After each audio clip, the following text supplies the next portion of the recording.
The Thing in the Moonlight by H.P. Lovecraft. Morgan is not a literary man. In fact, he cannot speak English with any degree of coherency. That is what makes me wonder about the words he wrote, though others have laughed. He was alone the evening it happened. Suddenly, an unconquerable urge to write came over him, and taking pen in hand, he wrote the following. My name is Howard Phillips. I live at 66 College Street in Providence, Rhode Island. On November 24, 1927, for I know not even what the year may be now, I fell asleep and dreamed, since when I have been unable to awaken. My dream began in a dank, reed-choked marsh that lay under a gray autumn sky, with a rugged cliff of lichen-crusted stone rising to the north. Impelled by some obscure quest, I ascended a rift or cleft in this beetling precipice, noting as I did so the black mouths of many fearsome burrows extending from both walls into the depths of the stony plateau. At several points, the passage was roofed over by the choking of the upper parts of the narrow fissure, these places being exceedingly dark and forbidding the perception of such burrows as may have existed there. In one such dark space, I felt conscious of a singular accession of fright, as if some subtle and bodiless emanation from the abyss were engulfing my spirit. But the blackness was too great for me to perceive the source of my alarm.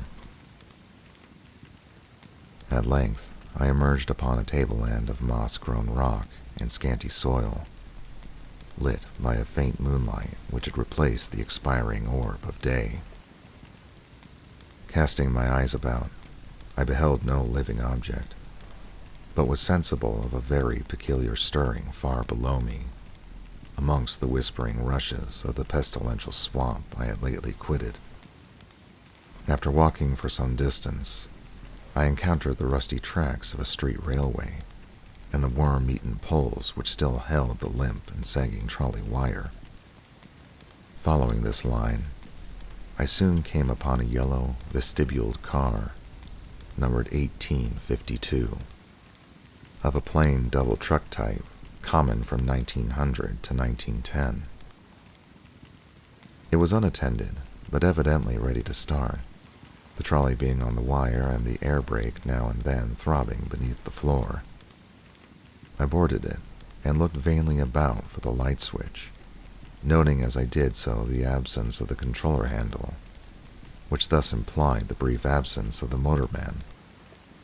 Presently, I heard a swishing in the sparse grass toward the left, and saw the dark forms of two men looming up in the moonlight.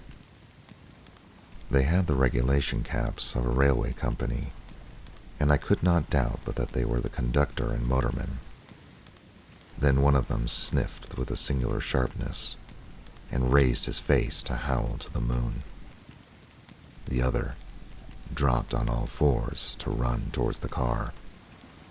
I leapt up at once, and ran madly out of that car and across endless leagues of plateau, till exhaustion forced me to stop, doing this not because the conductor had dropped on all fours, but because the face of that motorman was a mere white cone tapering to one blood-red tentacle.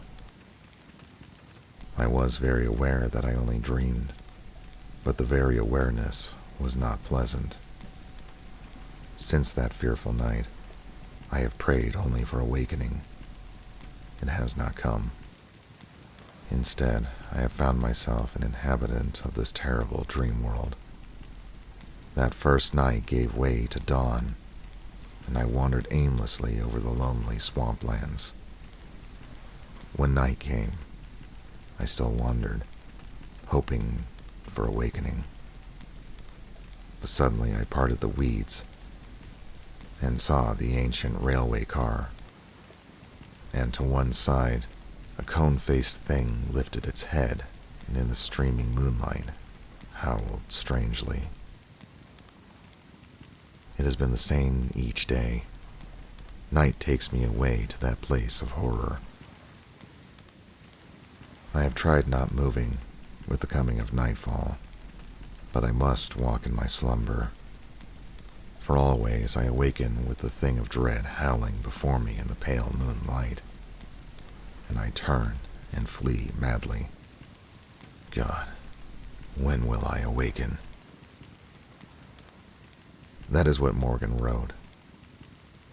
I would go to 66 College Street in Providence, but I fear for what I might find there.